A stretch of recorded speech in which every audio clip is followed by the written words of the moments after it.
Mga kalingap, pagpala nga po sila, hapin ka po sa akin sana. Mga kalingap, meron pong solid supporters ng HCA.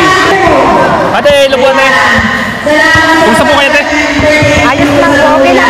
Balita ko, isa kayong panatiko ng HCA. Opo. Paano niyo po nakilala ang HCA? Po? Paano niyo po nakilala?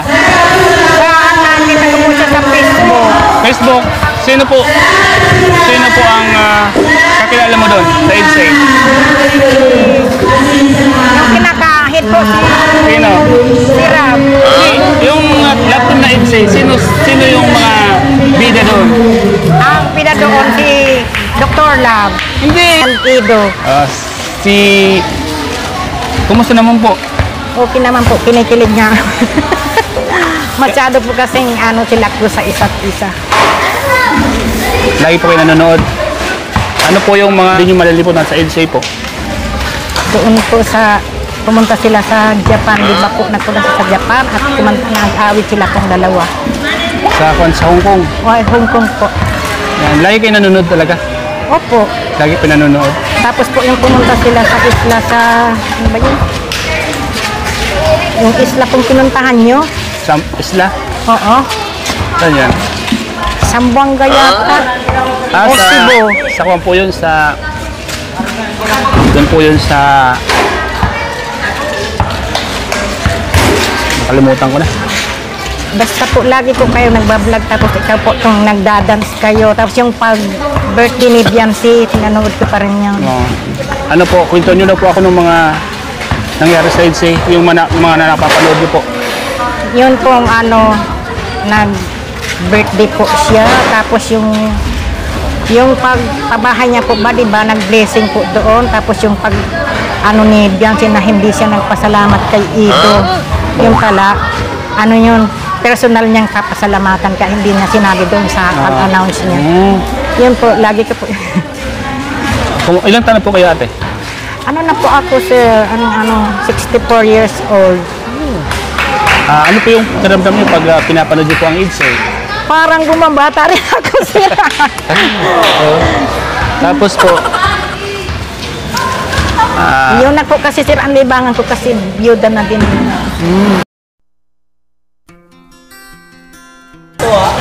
Ma'am? Malayo pa po kayo dito? Malayo pa? Andyan lang po ang bahay namin, sir. Sa may kantos papuntang school. Tapos po, ano po yung mga nagustuhan nyo sa HCA po? Basta ang nagustuhan ko po sa pag sila nagkakasama po, wala akong napupuna sa kanila po, kundi yung para po bagang kinikilig yung Kinikilig ka rin po? Kinikilig po ako. Bumabalik ka po sa pagkabata? Opo, para hindi akong darada at iniligaw ko nung bata po ako. Tapos po,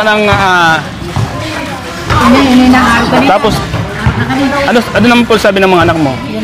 Wala, sabi sa akin ng mga anak ko, sige ma, maglibang ka lang kasi wala naman Kasi sir, may dumaan pa sa akin Apira nung mamatay yung asawa ko. Nung nakaraang buwan, sir, yung tumatulong sa akin na anak ko, mamatay bigla, sir.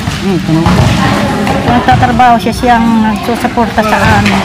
Bakit po namatay? Ewan ko po, basta sabi niya, mahihirapan daw siya huminga. Nung ginalang niya namin sa hospital. Sa puso po siguro. Lumaki daw po ang heart niya. Opo, sa puso. Saka yung krayati niya po. Kaya sabi ng mga anak ko, maglibang ka ma. Pero sir, kahit maglibang ako, pag nanonood pa ako, nalilibang ko. Pero pag wala na po, malungkot din po. Kasi karamamaytan niya lang po. Di pa nga po sabi. Nasaan po yung mga anak mo yan? Ayan po yung kakambal niya. Yung namatay? Yung namatay. Ito po. Follow. Tapos yung iba pong anak mo, nasaan yan? Po, may mga asawa na po. Nasaan sila? Anong lugar? Yung dalawa po nasa Cavite. Baka po, may gusto kayo sabihin sa kanya, napapanood po kayo. Mapapanood po kayo niya sa vlog ko po. Mag-ingat lang kayo dyan. Yung may ako, siya na yung inaalagaan ko, inalila, byuda na rin.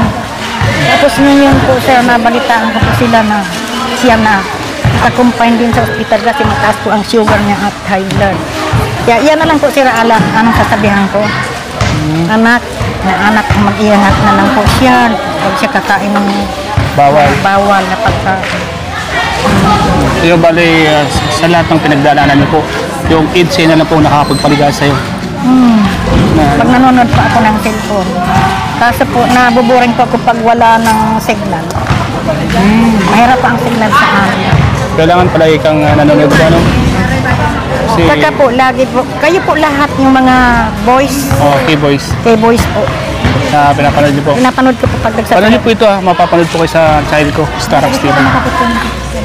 At kahit sa kabila ng pinagdadaan niyo po pala, kahit paano may isang EDSA po yung nakakapagpasaya po sa inyo.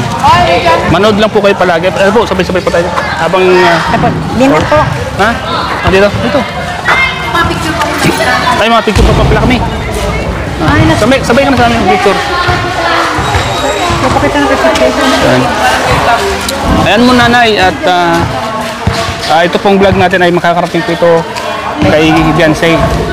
Isa-shoutout ko po kayo at sasabihin ko po kay Beyonce na mayroong isang nanay na talagang inahan kayo dito sa Barangay Tarom. Ano po? At sa dami ng problemang dumating sa kanya at mayroong EDSA na nakakapagpasaya sa kanya. Tama po ba? Tama po.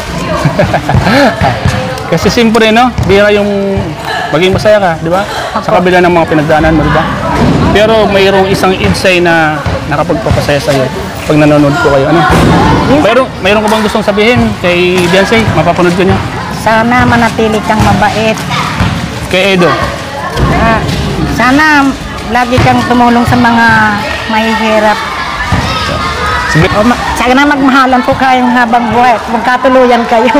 Natik po, sir. Sabihin mo, dito lang ako at lagi ako magsusupport sa inyo. Nandito lang ako para laging magsuporta sa inyo, EDSA. Salamat, Anaya. At ingat po kayo palagi. Welcome, sir. Opo. Salamat. Nag-enjoy po ba kayo? Po. Nag-enjoy kayo ngayon? Sa Opo. feeding? Nakakain po kayo? Opo, yung anak ko dumalan, hindi pa po nagpipiding ito, dumalan na po sa bahay kasi po siya nagluto. Opo. Okay po, Nanay. Ingat po kayo palagi. Thank you po. Opo. Kayo din, sir. Opo.